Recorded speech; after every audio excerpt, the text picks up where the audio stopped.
All right, so you want to talk about the whole Diddy, Meek Mill, and Orlando Brown situation? Man, where do I even start? It's like a never-ending circus of allegations, denials, and just straight-up weirdness.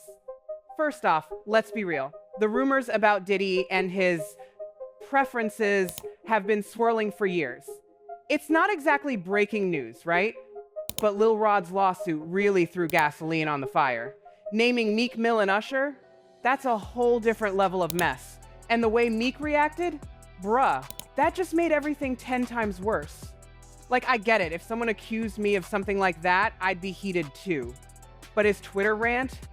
Crying about the black media being paid to push the story? Come on, Meek. That's not a good look. It just made him seem defensive, like he had something to hide. And then all those receipts started popping up online. The audio, the pool video, the Twitter follow. It was like a perfect storm of incriminating evidence. That audio, though, that's the part that really gets me. I mean, I'm not going to pretend to know what went down, but that audio was rough. If that's really Meek on there, it sounds like he was having a seriously bad time. And then you got Diddy in the pool video, all chummy and thanking Meek for putting in that work. What kind of work are we talking about here? It definitely sounds suspect. And then there's the Twitter follow of that gay corn page. Look, I'm not judging anyone's preferences, but it definitely doesn't help Meek's case, does it? It just adds fuel to the fire.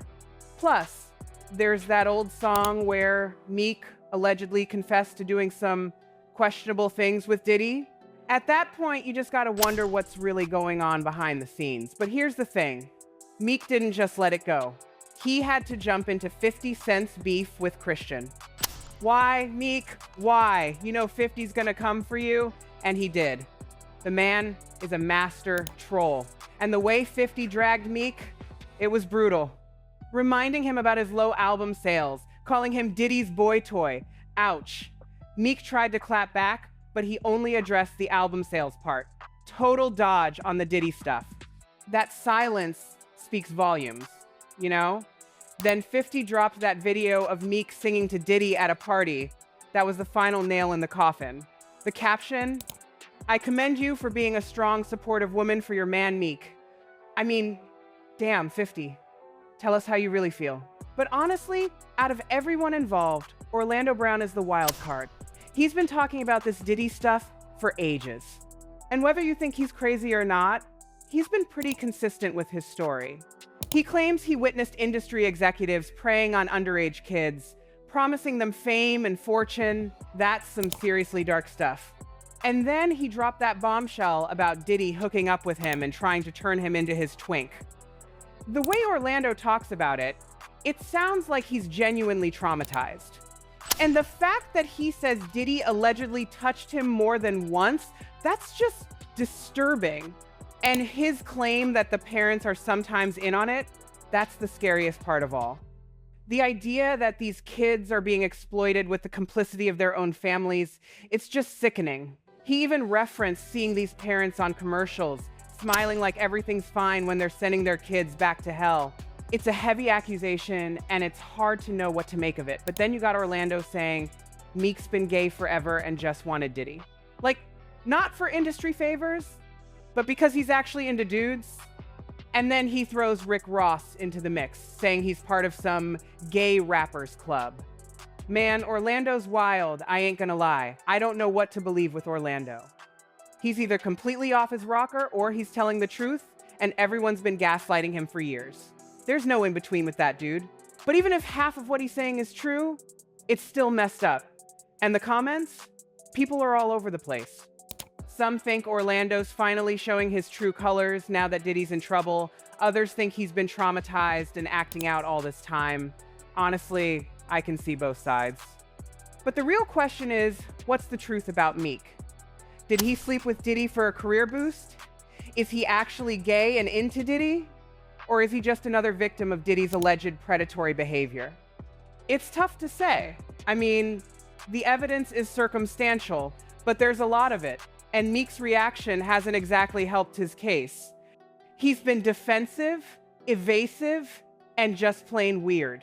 Look, I'm not gonna sit here and say Meek's guilty. I don't know the man. But I'm also not gonna dismiss the allegations out of hand.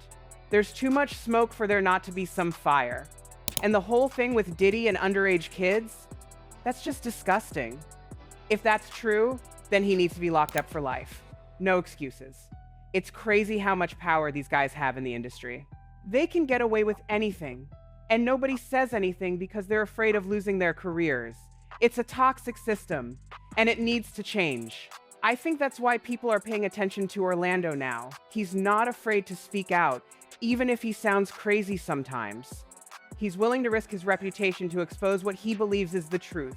Whether you believe him or not, you gotta respect his courage. It takes a lot of guts to go up against someone like Diddy.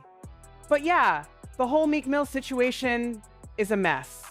It's a mix of rumors, allegations, and just plain weirdness.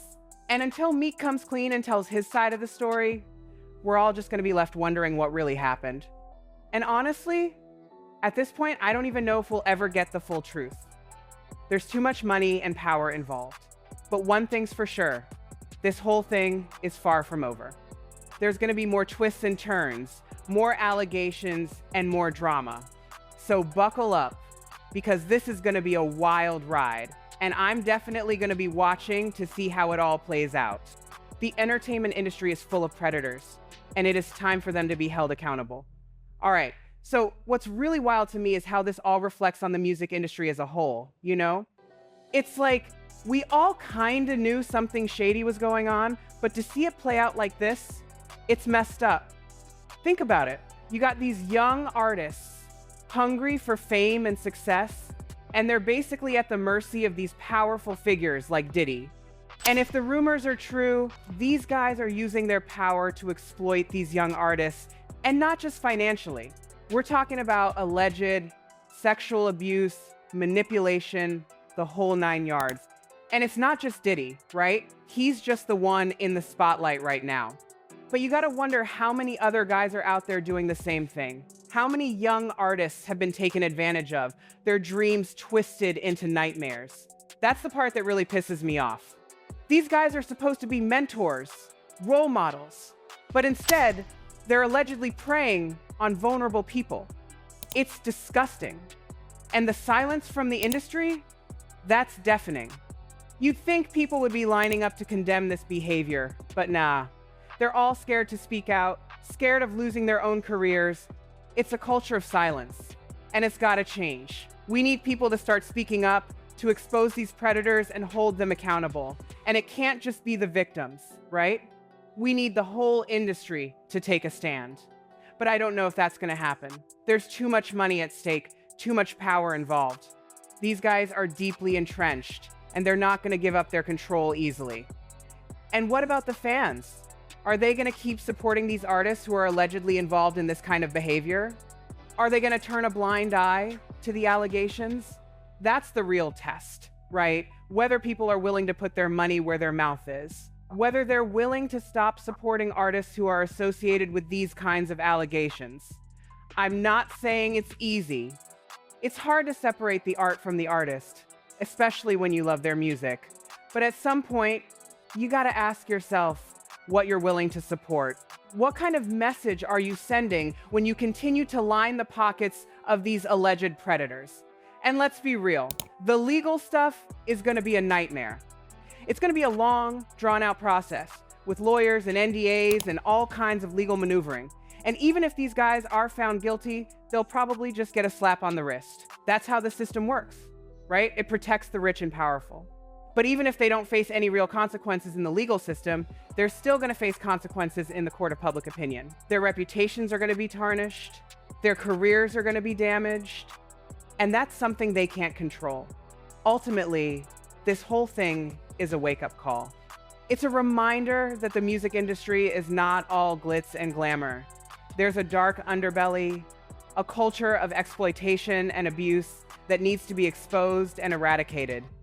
And it's gonna take all of us, artists, fans, industry insiders, to make that happen. It will not be easy, but it is time to start taking down this toxic culture.